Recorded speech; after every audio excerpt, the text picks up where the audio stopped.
And now, please welcome to the stage, Chairman of Corporate and Investment Banking, Bank of America, Purna Sagirthi, to introduce USIBC's Global Leadership Awards.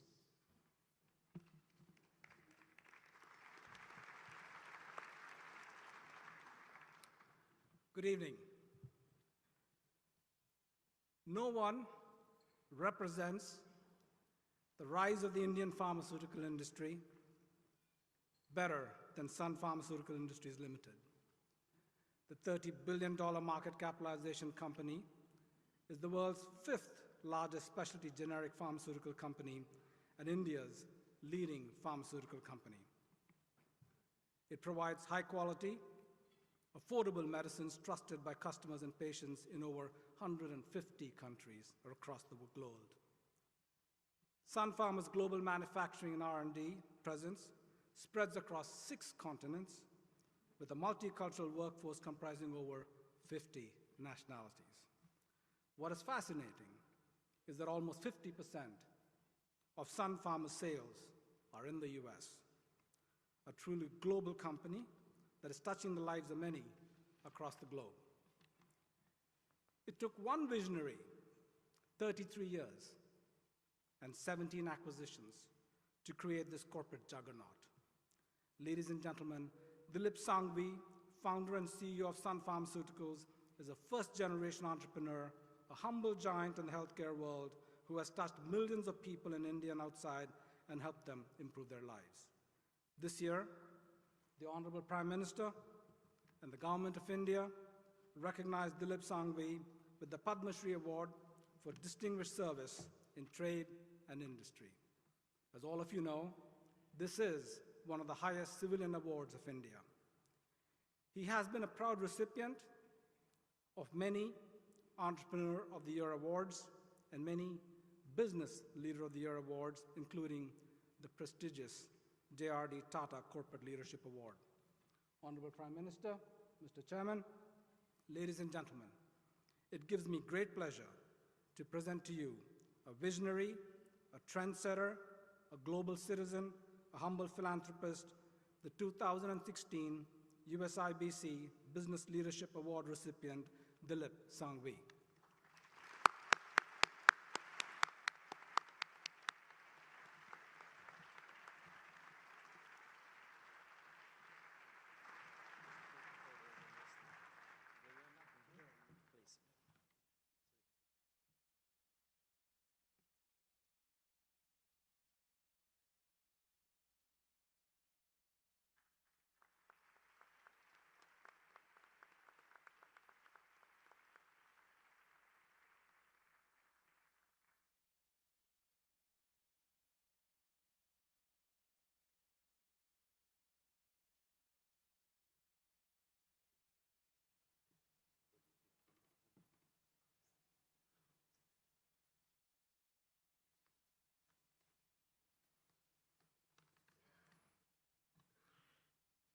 Respected Prime Minister, Mr. Narendra Modi, dignitaries, friends, I am honored to receive this award from USIBC on behalf of the entire team at Sun Pharma.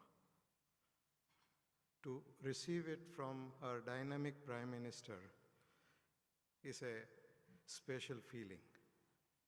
He's seen us grow from a small company to what we are today. And this transformation in Sun's journey to where we have reached has been possible because of our focus on solving problems for patients and making appropriate investments in technology, in world-class manufacturing, and in research and development. US is the largest market for us. Almost 50% of our turnover is in the US. In last few years, both in growing our business and in acquiring business, we've invested close to $4 billion in the US. And we continue to invest in the US, both in manufacturing infrastructure as well as in R&D. Out of $450 million that we will spend in R&D, $200 million we will spend in the US. And this is with a view to develop a portfolio of innovative products which will solve problems like cancer, problems like drug addiction, spasticity, and will help them potentially look for a better way of life. So Prime Minister, sir, we promise you that as your Make in India call to Indian industrialists and global citizens, we will not only make in India, but we will innovate in India and take the products that we develop and make to the world. Thank you.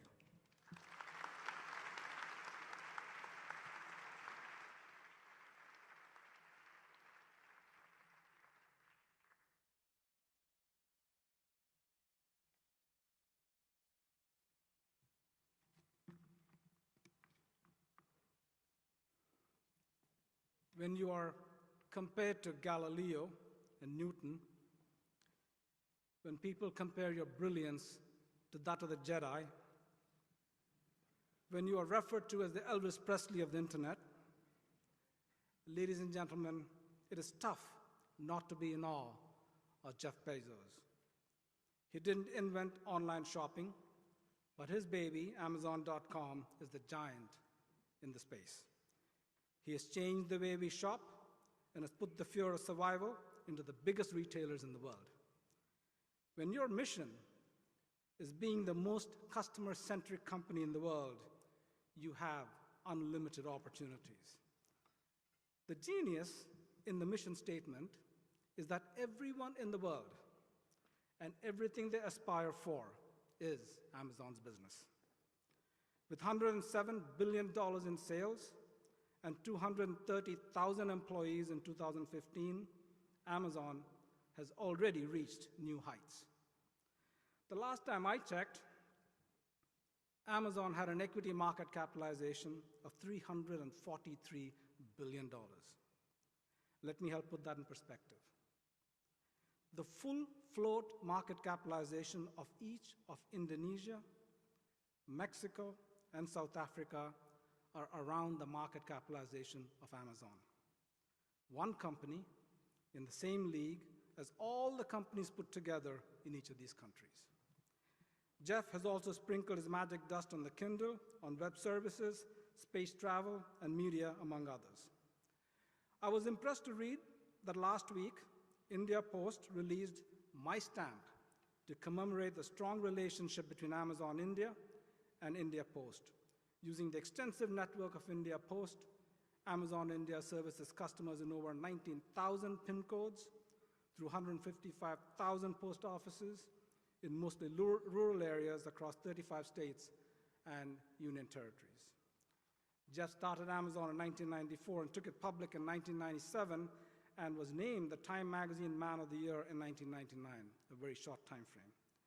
Jeff won many Business Person of the Year and Best CEO awards and topped the list of Fortune's 50 greatest leaders of the world in 2015. Honorable Prime Minister, Mr. Chairman, ladies and gentlemen, it gives me great pleasure to present to you a thinker and a tinkerer, a doer and a deliverer, a visionary whose choices of kindness and innovation have touched and improved communities in the United States, India, and around the world. The 2016 USIBC Business Leadership Award recipient, Jeff Bezos.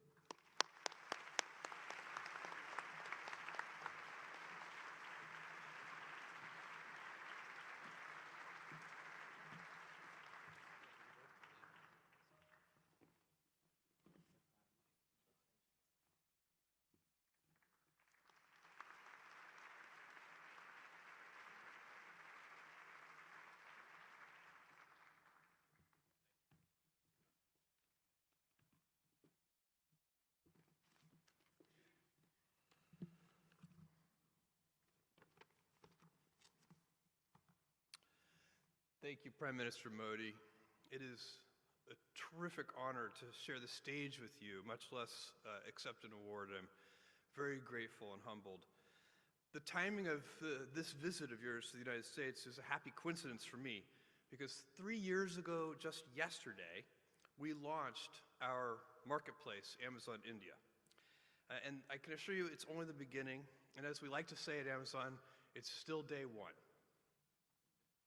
This award really, and you guys will find this easy to believe, is recognition of the efforts of our 45,000 employees in India, who have made the country the fastest growing geography for Amazon of all. It's also a recognition of how the lives of millions of Indians are being transformed by the adoption of technology and the use of e-commerce. We see our business as closely integrated and contributing to the success of Prime Minister Modi's programs, Digital India, Skill India, Startup India, and Make in India, which are supporting India's growth. Today, we operate an e-commerce marketplace that sells 55 million different products from 85,000 different sellers in India, traditional Indian retailers, and many small businesses and medium businesses make up those sellers. I have a special kinship for small sellers because 20 years ago, I was one. We just had a few employees. I was driving the packages to the post office myself in my 1987 Blazer, which Consumer Reports said not to buy used under any circumstances. And I was dreaming that one day we would be able to afford a forklift. E-commerce enables Digital India by helping traders go online and sell to a large global customer base. 41-year-old Kyuri Ghoshar is a teacher of 20 years who wanted to start her own business. She started a business that she called Beyond Toys and Gifts, selling toys, books, and other merchandise on Amazon India from her house in Mumbai. In the beginning, she had little knowledge of computers.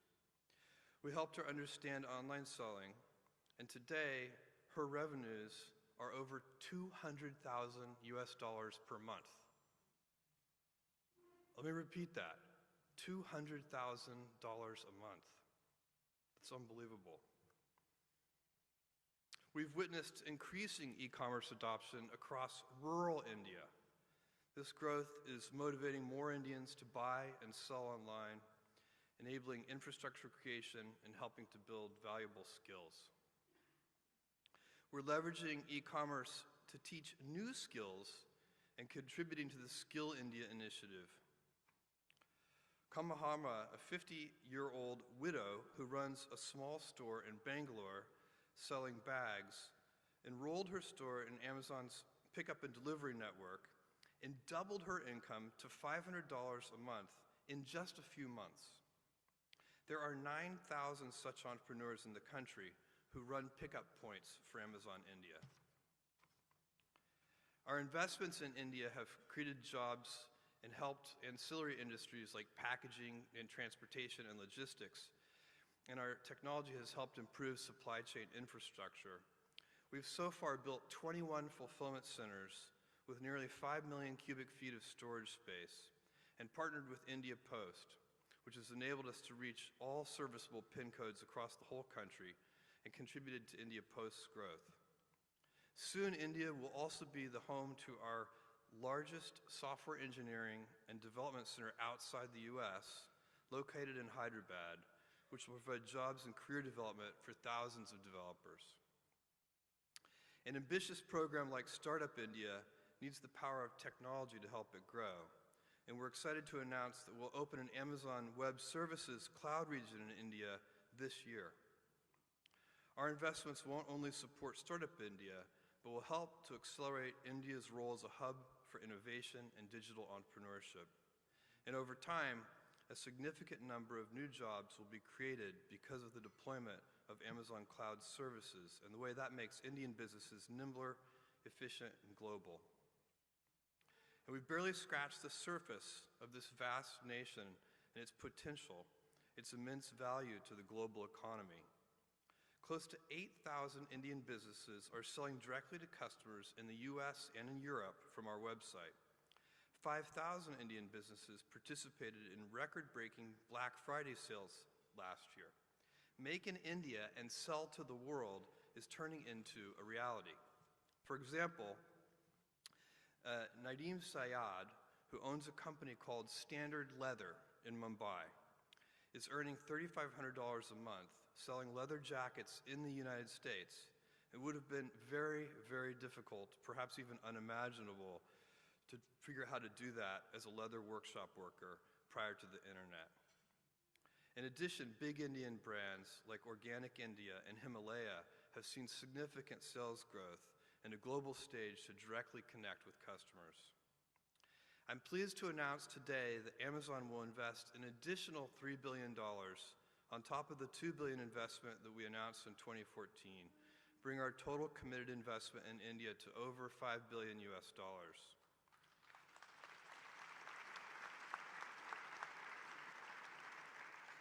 This investment is going to support our rapid growth and enhance our customer and seller experience too.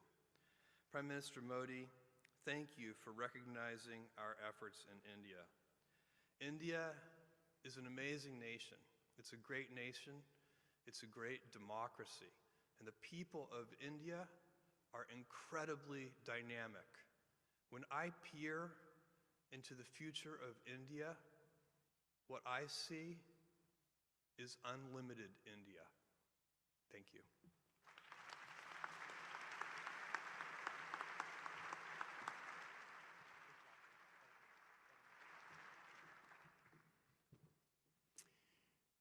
This is probably one of the most enjoyable moments of my life in terms of introducing somebody that you believe in completely. Over 20 years as CEO and chairman of Cisco, I had the opportunity to meet almost every single government leader in the world. And this man is one of the top 3 I've ever met.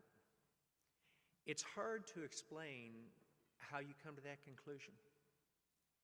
And you begin to think about his ability to see around corners, outline a vision before it's obvious to others, to have the courage to set audacious stretch goals, articulate that to his country, and take the business and political risks to make it happen. He clearly grasped that every country, every company, every city, every state, every home, every car will be connected in ways that it hasn't been done before. And he's able to translate that, just like during the 90s with President Clinton, in terms of what that means to GDP growth, where he is already the fastest growing country in the world at 7% GDP growth. Wouldn't everyone love to be there? And he's setting a stretch goal that they can get an extra 2, 3, 4% through a digital approach, thinking in double digits. He is moving India from a country that many of us viewed around the world as a slow follower to a very fast and innovative organization of the future with all the benefits of the inclusion, not just in jobs for a segment of the population, but jobs and connectivity for all 1.3 billion people within India. He outlines a digital India in terms of what it means to the country and captures the people's imagination. But he also knows that you think about Make in India, Startup India, a different nation in terms of connectivity from a healthcare and from an education point of view, he has to change things. And as he builds out the capability to connect every citizen, as I said earlier, at 1/5 the cost, can you imagine broadband here in America at 10 to 15 megs for $2.50 per month? That is 1% of the average income in India, and that is the magic number when things really begin to take off. And he envisions this and empowers his leadership team and also his chief ministers to say, here's what is really possible. And then he puts them in competition, and much like a CEO, he outlines his vision. He then says, here are the strategy elements to make it happen. He then breaks the execution He breaks it then into specific metrics and goals.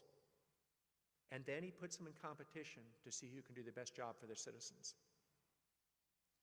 He creates an environment that is almost unlimited.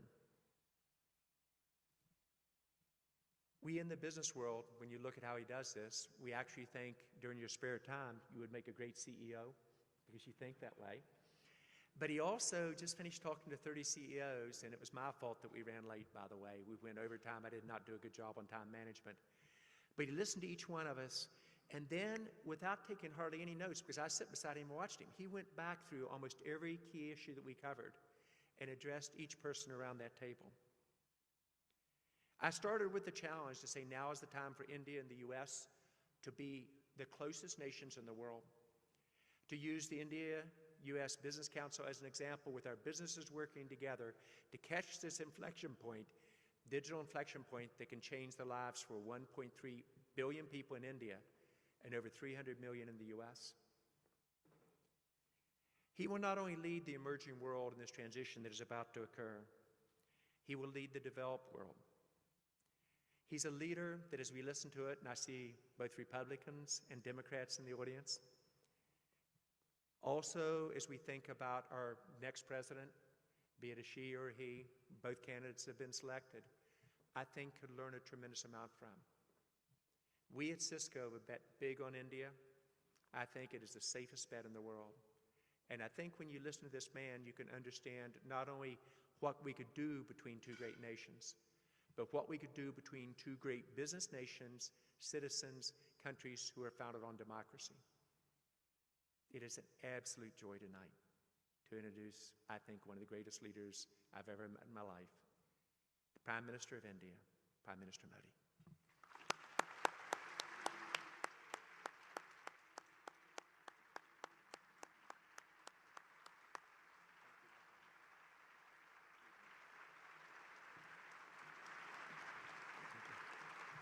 Thank you.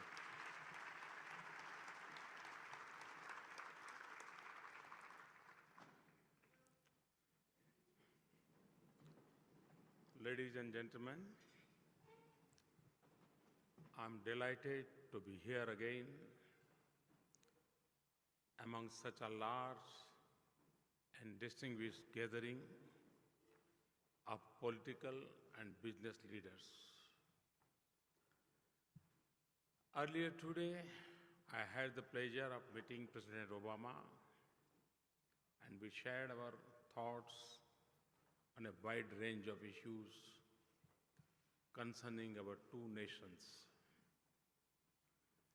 Tomorrow, I look forward to addressing the US Congress.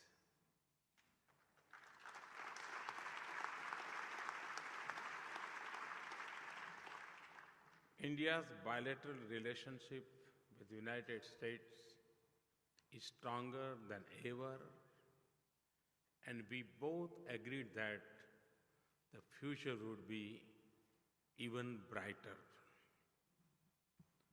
I'm speaking to you at a time when the global economy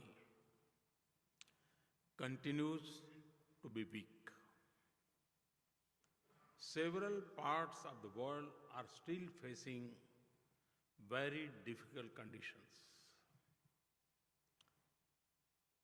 This is a time when the world needs new engines of growth.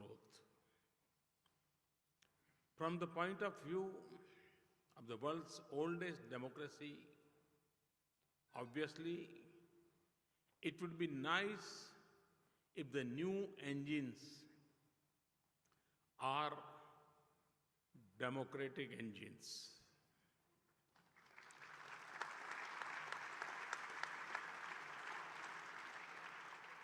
I'm happy to tell you that today India is poised to contribute as a new engine of global growth. A larger Indian economy has multiple benefits for the world. Obviously, India presents a large and growing market. But India is much more than a market. India is a reliable partner, a source of high quality scientific, engineering, and managerial talent, a crucible of development ideas and experiments, an efficient source of high quality R&D, and a testimony that democracy and rapid growth can coexist. As India embarks on a new era of development, it needs to learn much from America's tradition of entrepreneurship and innovation. America remains at the forefront of scientific and technological innovation, from air traffic control to air quality improvement, from drugs to drones, from hybrid cars to hydrofracking. Indeed, to me, America is not just a country with a great past, it is a country with an exciting future.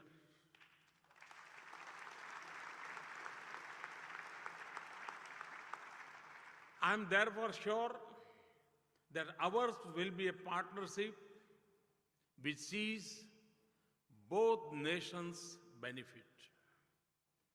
A very unique feature of the Indo-American relationship is the critical role of the Indian-American community in the US economy. It is rare that immigrants from one nation who becomes immigrants in other enjoy such high respect and repute in both countries. Indian Americans are a powerful cementing force in our growing economic cultural ties. I have just completed 2 years in the office. When I addressed you in 2014, I had just taken over the reins of government. We face a particular challenging domestic and external environment. Confidence of investors was at a low. Doubts were being expressed about the future of the Indian economy. The business community was unhappy with the inertia and stagnation that had set in. There was frustration with archaic policies and red tape. In 2 years, we have managed to overcome the odds and register an impressive economic performance. I want to take this opportunity to describe to you the key elements of our policies. I've said several times that my aim is to reform, to transform. For me, reforms are those policies that transform the lives of ordinary citizens. In the last 2 years, we have taken a comprehensive package of reforms which go beyond more economic reforms. I can classify them into 4 types. First, macroeconomic policies to create a strong foundation.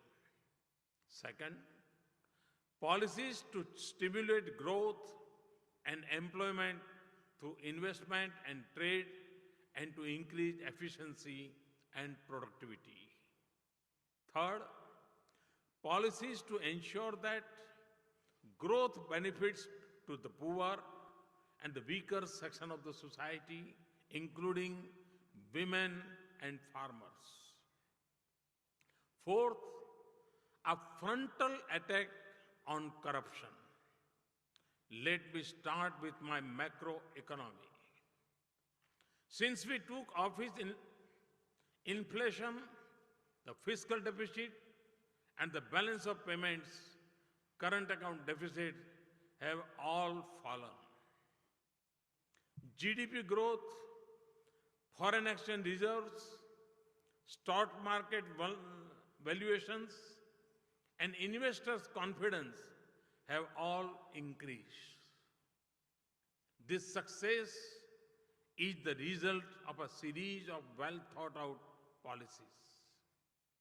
We have legislated a monetary framework with inflation targeting an independent monetary policy committee to curb inflation.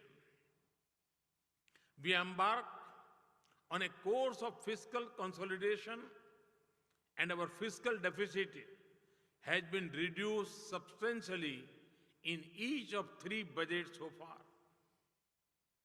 Even while cutting the fiscal deficit, we have greatly increased productivity, public investment.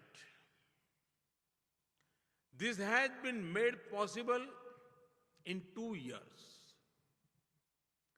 and 2 ways. Firstly, we impose carbon taxes on fossil fuels. We took the bold step of decontrolling diesel prices and thereby eliminated energy subsidies. We then replaced them with taxes. A clean environment says per ton has been increased by 8 times. Globally, there is much talk of carbon taxes, but much of it is just that talk. We have actually acted. Secondly, we have reduced wasteful expenditure through innovative methods and use of technology. Subsidiaries are increasingly credited directly to bank accounts of the deserving with foolproof biometric identifications. Let me now turn to our policies to stimulate growth and employment. This audience is probably aware of the sweeping liberalization that we have undertaken in foreign direct investment.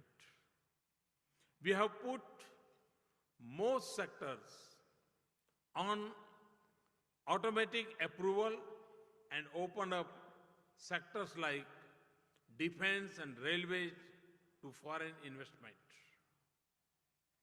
The long-pending insurance law reform was successfully passed. Several insurance companies, including American companies, have already enhanced their investment in the insurance sector. We have taken major steps to increase the ease of doing business and have already begun climbing steeply in the global ranking. We are encouraging foreign and domestic investors to set up high quality and efficient manufacturing facilities. We have greatly enhanced investment in roads, railways, ports, and waterways to improve logistics. We have made major process improvements in our ports to reduce the time taken for cargo to enter and exit. We admire the startup ecosystem in your country. We are making a beginning in replicating it.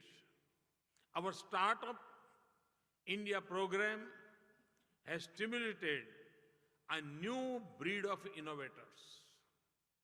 In 2016, Capgemini has ranked Bangalore as the 5th most preferred location for innovation centers. It was not even in the top 10 in 2015.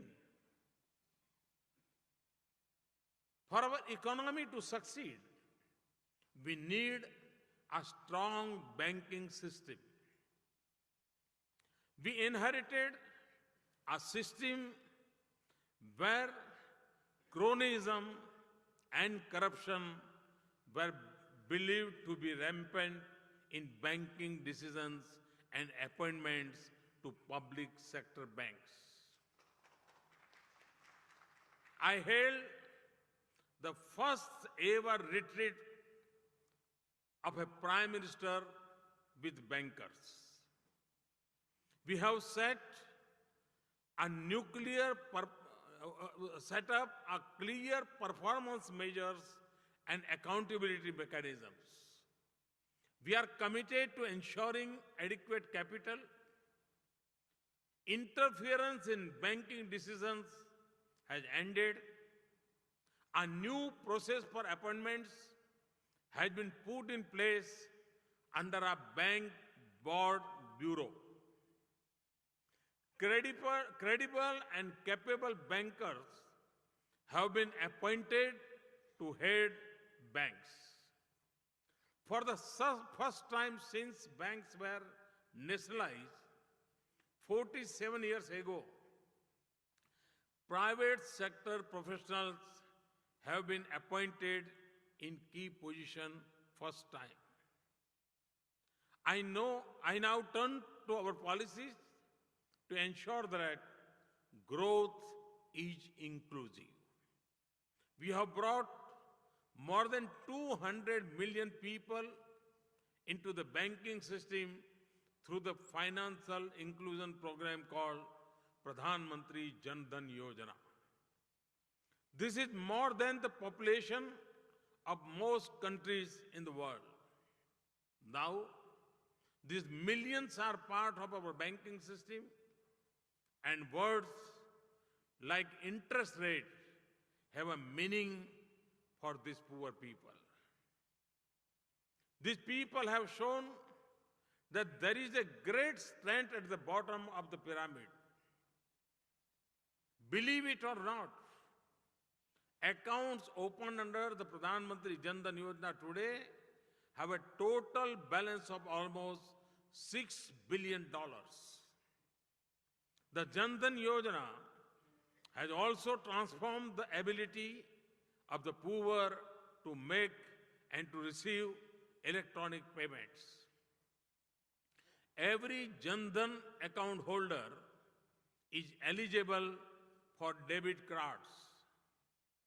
India's banks and post offices are also being encouraged to operate mobile ATMs. Mobile ATM is one where cash can be drawn and simple banking tasks done through a handheld device. We have provided a safety net through new social security schemes. We have introduced 3 non-subsidies but low-cost schemes covering accident insurance, life insurance, and pensions. Because of their massive coverage, the premia are low. There are now over 120 million subscribers. We have paid special attention to gender justice into empowering women. We have a new savings program to help pay for girls' education with a special high rate of interest. To relieve rural women from the health hazards of cooking with firewood, we are giving 50 million new gas connections in poor rural areas. Under our new self-employment financing program called Mudra, Pradhan Mantri Mudra Yojana, over 70% of the beneficiaries are women. More than 27 million new women-headed businesses have been assisted. We have changed our policies to allow women in combat roles in the armed forces. New rules are increasing the representation of women on corporate boards of directors.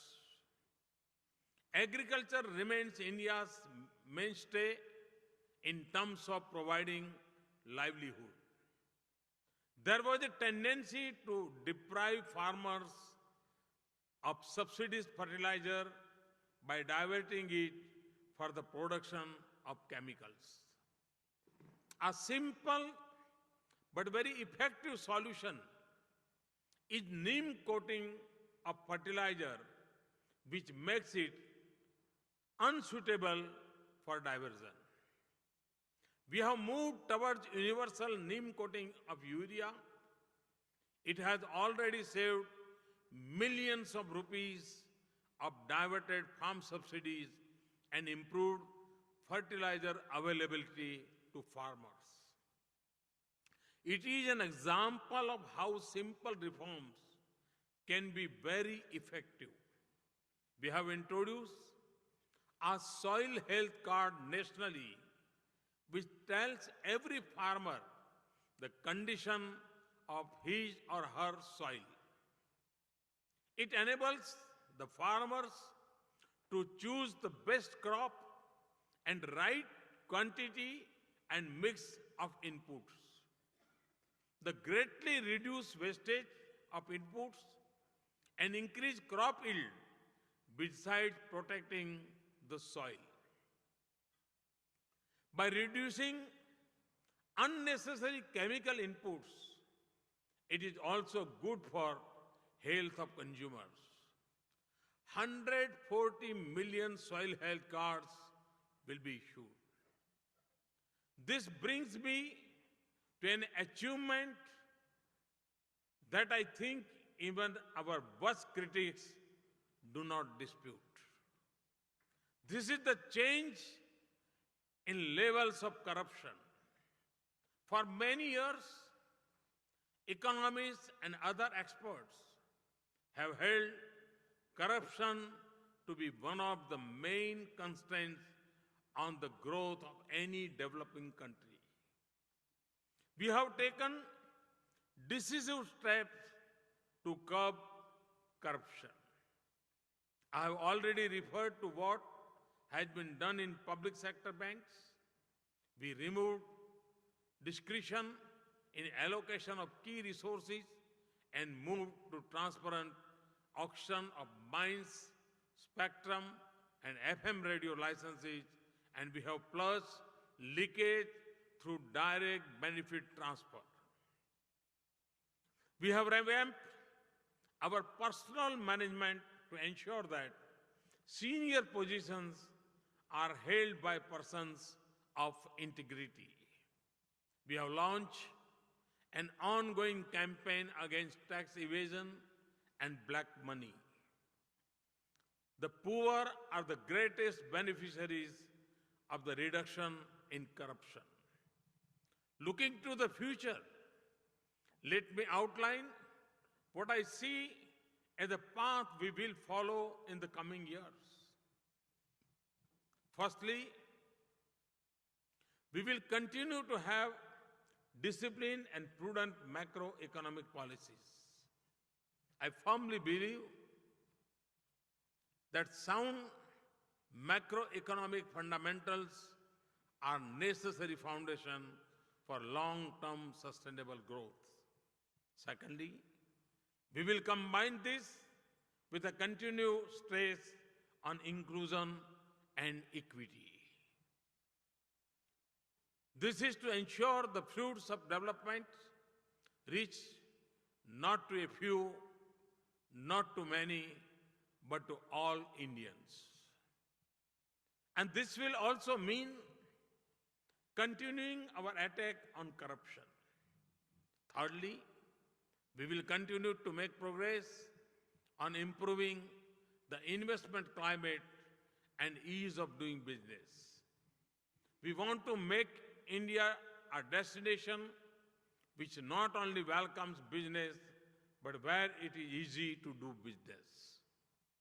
We have largely achieved the first by drastically liberalizing our foreign direct investment policies. We have made a good beginning on the second and will continue to make further improvements. We will continue to invest large sums to create a world-class infrastructure. We will continue to strengthen the Make in India initiative. It is not intended for any manufacturing for the domestic market or import substitutes. It is as much about making world-class products and service for the whole globe. That is why, for us, improvements towards free trade are important. It is very important for us that developed countries open their markets not only to goods from countries like India, but also to services. I see this as a win-win proposition for the US and for India. India is the future human resource powerhouse of the world with a young, hard-working population. In my vision, a partnership between American capital and innovation and Indian human resources and entrepreneurship can be very powerful. I'm convinced we can strengthen both our economies through such a partnership. We will continue to make our tax policies more predictable. We have made major strides towards predictability by signing a number of advanced pricing agreements with the United States. We are committed to taking this further. At the same time, like the US, we are cracking down on tax evasion and unfair tax avoidance. We will continue to provide strong protection to intellectual property rights in accordance with our newly announced policy. We will continue to open up our defense sector. I'm aware that licensing policies can sometimes slow down the process of investing in India's defense sector. We are exploring a simpler and more efficient project licensing approach for defense. In the field of nuclear energy, we are purchasing 6 nuclear reactors from Westinghouse, which will mark a new era in our nuclear and scientific cooperation.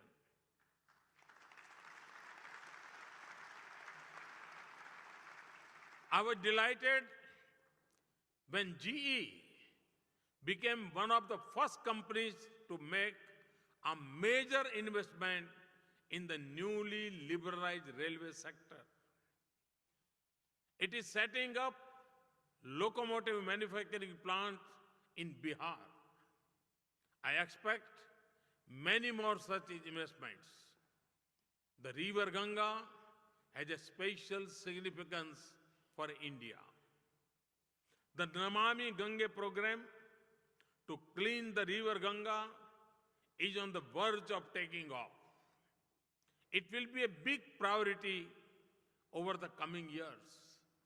This project offers major opportunities for American companies with their expertise in environmental engineering, water and sewage treatment, and the like. This project is a high priority for my government, and our aim is to restore the Ganga to its pristine glory. Ladies and gentlemen, we have begun our journey towards a transformed India. A transformed India with 1/6 of humanity will mean a transformed world. The journey will be long, but the progress we have achieved so far convince me that we will reach our destination. I invite you to join us on this journey. It is a journey which offers the exciting possibility of not only building a better balance sheet of your company, but of building a better India, building a better America, and building a better world. Thank you very much. Thank you. Thank you.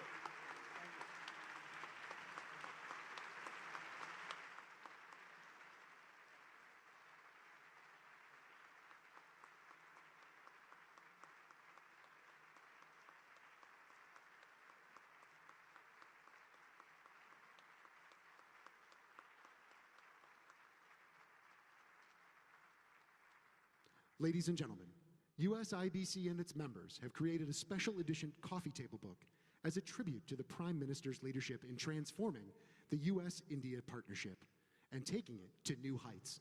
Please join your hands together as USIBC Chairman John Chambers, Vice Chair Ed Monser, and President Dr. Aghi present this special gift to the Prime Minister.